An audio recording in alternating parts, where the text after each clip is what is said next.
Thursday, November 27th, 2025, AGNDD Intelli report topic.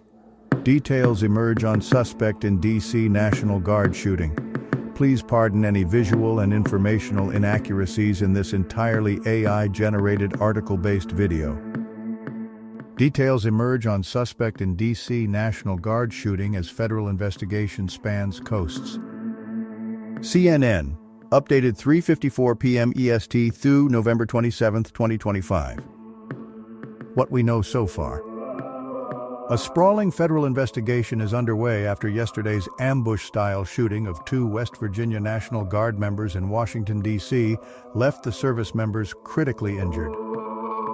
The suspect, identified as an Afghan national named Rahmanullah Lakhanwal, drove across the country to D.C. from his home in Bellingham, Washington, according to the D.C. U.S. Attorney. He's in custody after being shot by another service member.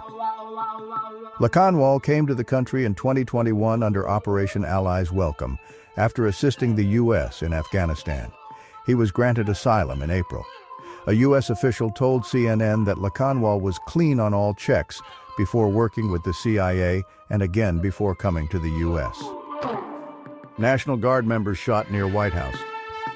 New York Times, published November 26, 2025, updated November 27, 2025, 2:24 p.m. ET. Officials called the shooting a targeted attack by a man from Afghanistan who entered the U.S. in 2021.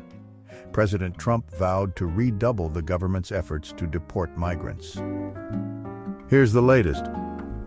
The suspect accused of critically wounding two National Guard members in a shooting near the White House on Wednesday entered the United States in 2021 through a refugee program for people fleeing Afghanistan, officials said.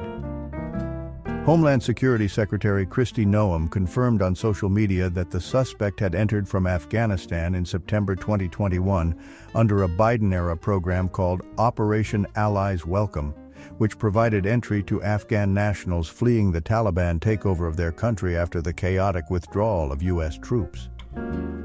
In a video address, President Trump declared the attack an act of terror and vowed to redouble the government's efforts to deport migrants. U.S. Citizenship and Immigration Services later announced that it had paused immigration applications from Afghan nationals. Local officials said the suspect, who was also injured after opening fire in a busy tourist area on the day before Thanksgiving, appeared to have acted alone, targeting members of the West Virginia National Guard.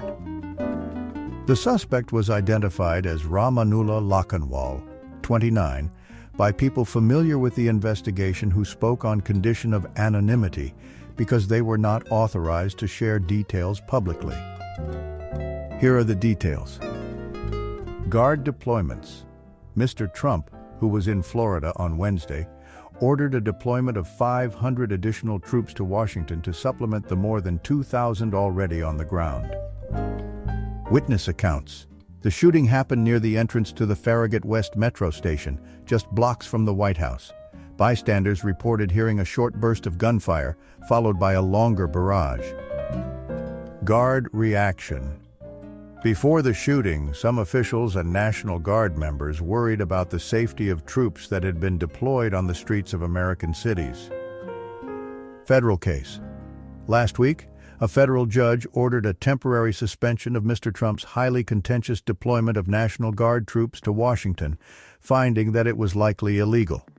The Trump administration asked for that decision to be blocked after the shooting. November 27, 2025, 12:16 a.m. ET. Elian Peltier and Hamed Ali-Aziz.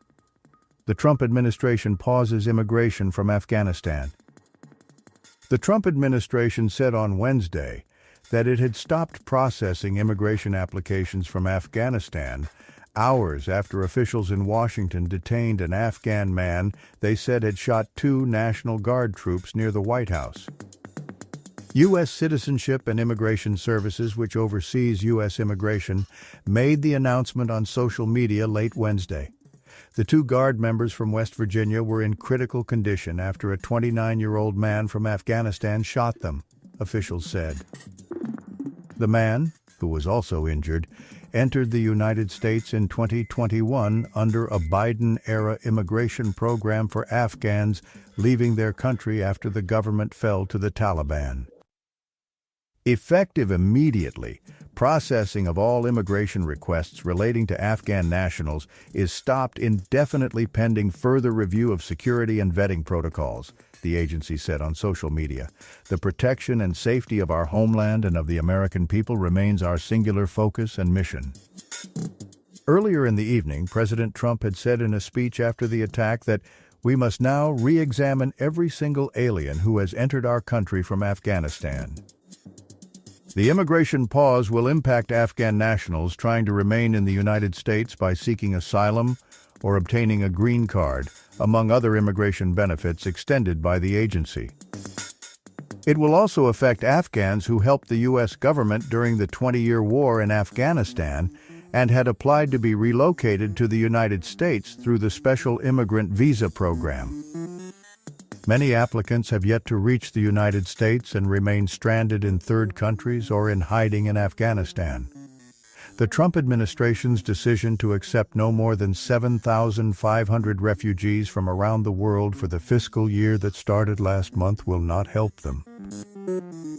The SIV program was one of the few remaining pathways for Afghans seeking a way out of their country, said Mevlud Akay Alp, a senior staff attorney at the International Refugee Assistance Project, a nonprofit based in New York. And it's unsure if even this will continue. The Migration Policy Institute, a nonpartisan think tank, estimated in 2022 that there were nearly 200,000 Afghan immigrants in the U.S., with the biggest populations living in the Washington, D.C. and Sacramento, California areas. Resettlements of Afghans have been in free fall since the start of Mr. Trump's second term. In 2024, roughly 3,100 Afghan refugees were resettled in the United States each month. From January to May of this year, those arrivals plummeted by nearly two-thirds. In July, the Trump administration withdrew humanitarian protections for Afghans already resettled in the United States, citing Afghanistan's improved security situation and its stabilizing economy. More than half of Afghanistan's 42 million people are in need of humanitarian assistance. More than 2 million have returned, often without savings or housing after being expelled from Iran and Pakistan. Afghanistan is also facing a looming conflict with neighboring Pakistan, which has hit its two largest cities and border areas with airstrikes in recent weeks. November 26, 2025. Campbell Robertson. Sean Van Diver, the president of Afghanovac, a coalition of groups helping Afghans immigrate, said in a statement that the organization supports the shooter, facing full accountability and prosecution under the law. But he urged that the shooting not be used as an excuse to define or diminish an entire community, pointing out that Afghans seeking to settle in the United States undergo some of the most extensive security vetting of any population entering the country. November 26, 2025. Hamed Aliaziz reporting on U.S. immigration policy. The program Operation Allies Welcome gave some Afghans entry to the U.S. A 29-year-old Afghan man suspected of shooting two National Guard members came to the United States in September 2021 through a program known as Operation Allies Welcome, the Homeland Security Secretary Kristi Noem said Wednesday night. The Biden administration developed the program in the wake of the Taliban's retaking of power in Afghanistan in August 2021. It allowed for the entry of certain vulnerable Afghan nationals into the United States on 2-year grants of parole, which did not confer any form of permanent immigration status. Instead, the Afghans were expected to apply for other means to stay in the country, such as asylum. Afghans enrolled in the program were initially processed and housed at U.S. military bases across the nation before resettling in the country. At the time of the program's launch, Biden administration officials framed the initiative as an effort to help those who were critical in assisting U.S.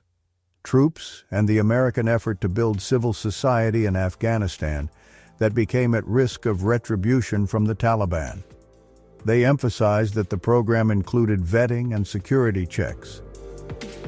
The Congressional Research Service estimated that around 77,000 Afghans entered the U.S. under the program, which was in place about a year.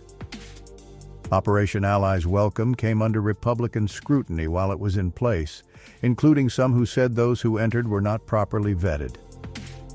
It is inconceivable that proper vetting procedures were followed during the chaos and disarray of the U.S. evacuation of Afghanistan, and questions remain to the nature of persons enrolled in domestic resettlement programs, Representative James Comer, a Republican from Kentucky, said in a statement in 2023 in which he demanded more information from federal agencies about Afghan resettlement efforts. The Department of Homeland Security Inspector General found some flaws with the program, including data inaccuracies in the files of some of the individuals who came through the initiative. November 26, 2025, Hamed Aliaziz. Reporting on U.S. immigration policy. Homeland Security Secretary Kristi Noem confirmed on social media that the suspect entered the United States from Afghanistan in September 2021 under a Biden-era program called Operation Allies Welcome. November 26, 2025, Chris Cameron. Reporting from Washington. Trump vowed to redouble his government's efforts to deport migrants and suggested he may further scrutinize migrants who fled Afghanistan after the Taliban took over that country in 2021. We must now re-examine every single alien who has entered our country from Afghanistan, he said. Thank you for watching this AGNDD IntelliReport, dear viewers. Please like, subscribe, and click the bell button to get notified during new uploads. And make sure to tune in next time. Stay safe and healthy. Cheers!